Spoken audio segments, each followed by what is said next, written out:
சேலம் மாவட்டம் கெங்கவல்லி சிவன் கோவில் அருகே உள்ள அரசு டாஸ்மாக் கடையை சுற்றி தற்போது குடியிருப்புகள் அதிகரித்துவிட்ட நிலையில் டாஸ்மாக் கடையை அகற்ற கோரி அப்பகுதி மக்கள் மாவட்ட நிர்வாகத்திடம் பலமுறை மனு அளித்து உரிய நடவடிக்கை எடுக்கவில்லை என கூறப்படுகிறது. இந்நிலையில் தற்போது தமிழகத்தில் ஆட்சி பொறுப்பேற்றுள்ள முதலமைச்சர் ஜோசப் விஜய் மக்கள் அதிகம் கூடும் இடங்கள், மருத்துவமனைகள், கோவில்கள், மசூதிகள், தேவாலயங்கள் உள்ளிட்ட பகுதிகளில் 500 மீட்டருக்குள் உள்ள டாஸ்மாக் கடைகளை மூட உத்தரவிட்டிருந்த நிலையில் கெங்கவல்லி சிவன் கோவில் அருகே உள்ள செயல்பட்டு வரும் டாஸ்மாக் கடை இதுவரை அகற்றப்படவில்லை. இந்நிலையில் இன்று கிராம மக்கள் கைகளில் பதாகைகளுடன் திரண்டு டாஸ்மாக் கடையை முற்றுகையிட்டு போராட்டத்தில் ஈடுபட்டனர்.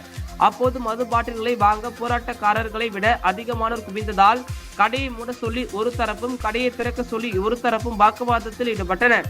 சம்பவ இடத்திற்கு விரைந்து வந்த கெங்கவல்லி போலீசார் மற்றும் டாஸ்மாக் தாசில்தார் சரவணகுமார் உள்ளிட்ட அதிகாரிகள் போராட்டத்தில் ஈடுபடுபவர்களிடம் பேச்சுவார்த்தை நடத்தி 1 மாத காலத்திற்குள் கடையை அகற்றிக் கொள்வதாக உறுதியளித்ததை தொடர்ந்து போராட்டம் கைவிடப்பட்டது. இதனால் அங்கு பரபரப்பு ஏற்பட்டது.